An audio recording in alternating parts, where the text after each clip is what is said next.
కనీసం కుంగిపోయిన మేడిగడ్డ బ్యారేజ్కి విలేకరులను కూడా అనుమతించకుంటే మీరు మాట్లాడలేదు. మొదటిసారి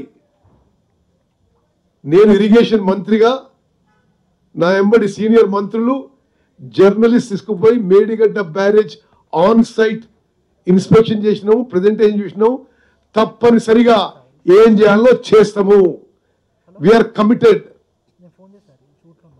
ముఖ్యమంత్రి రేవంత్ రెడ్డి గారి నాయకత్వంలో కాంగ్రెస్ ప్రభుత్వం పారదర్శకత, అవినీతి రహితమైన పరిపాలన మరి కొనసాగిస్తాం. తప్పనిసరిగా ఎవరు తప్పులు చేసినా మేము వదిలిపెట్టామని చెప్పి మరోమారు నేను మనవి చేస్తున్నా. అదేవిధంగా ఈ Kaleshwaram project central water commission 80,000 కోట్ల ఎస్టిమేట్స్ మంజూరు చేసినప్పుడు మళ్ళీ మీ కేంద్ర ప్రభుత్వ సంస్థల దగ్గరనే రీఇంజనీర్డ్, రీడిజైన్డ్, అడిషనల్ ఫైనాన్స్ తో మీరు పోయిన ప్రాజెక్టులకి ఎట్లా మీరు అనుమతించారు? 80,000 కోట్ల ప్రాజెక్టు వాళ్ళు 1.27 lakh crores కి పెంచిన ప్రాజెక్టు కూడా కేంద్ర ప్రభుత్వ సంస్థలే పైసలు ఇచ్చినాయి. మీ పిఎఫ్సి, పవర్ ఫైనాన్స్ కార్పొరేషన్, మీ రూరల్ ఎలక్ట్రిఫికేషన్ కార్పొరేషన్, మీ అజమాయిషీలో బ్యాంకులు మరి ఈరోజు మమ్మల్ని ఏదో బదనాం చేసే ప్రయత్నం చేస్తున్నారు.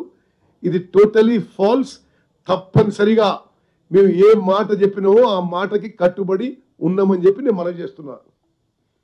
అదేవిధంగా మీరు ఏదో సిబిఐ, ఈడీ ఏదో మాట్లాడుతున్నారు. మీరు ప్రతిపక్ష పార్టీలు ప్రభుత్వంలో ఉన్న కర్ణాటకలో, హిమాచల్ ప్రదేశ్లో, వెస్ట్ బెంగాల్లో, మరి ఢిల్లీ ప్రభుత్వంలో ఎవరి అనుమతితో అక్కడున్న ఈ దేశంలో ఉన్న ప్రతిపక్ష పార్టీ నాయకులు అందరినీ సుమారు మీరు కేసులు వేసిండ్రు. మీరు చాలామంది జైల్లో వేసిండ్రు. మరి 10 ఏళ్ల పాటు మీరు కేంద్ర ప్రభుత్వంలో ఉండి మీ దోస్తులు టిఆర్ఎస్ పెద్ద మనుషులు ఇక్కడ ప్రభుత్వంలో ఉంటే మీరే అంటున్నారు, ఈరోజు మీరు అంటున్నారు లక్షల కోట్లు దోచుకున్నారని. మరి ఎందుకు మీరు కేసులు వేయలే?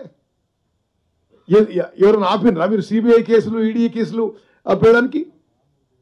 Enforcement directorate about money laundering లక్షల కోట్లు అంటున్నారు. మీరు 10 ఏళ్ల పాటు ఏం లాలూచి పడి మీరు దేశంలో ఉన్న ప్రతిపక్ష నాయకులందరి మీద కేసులు వేసినారు.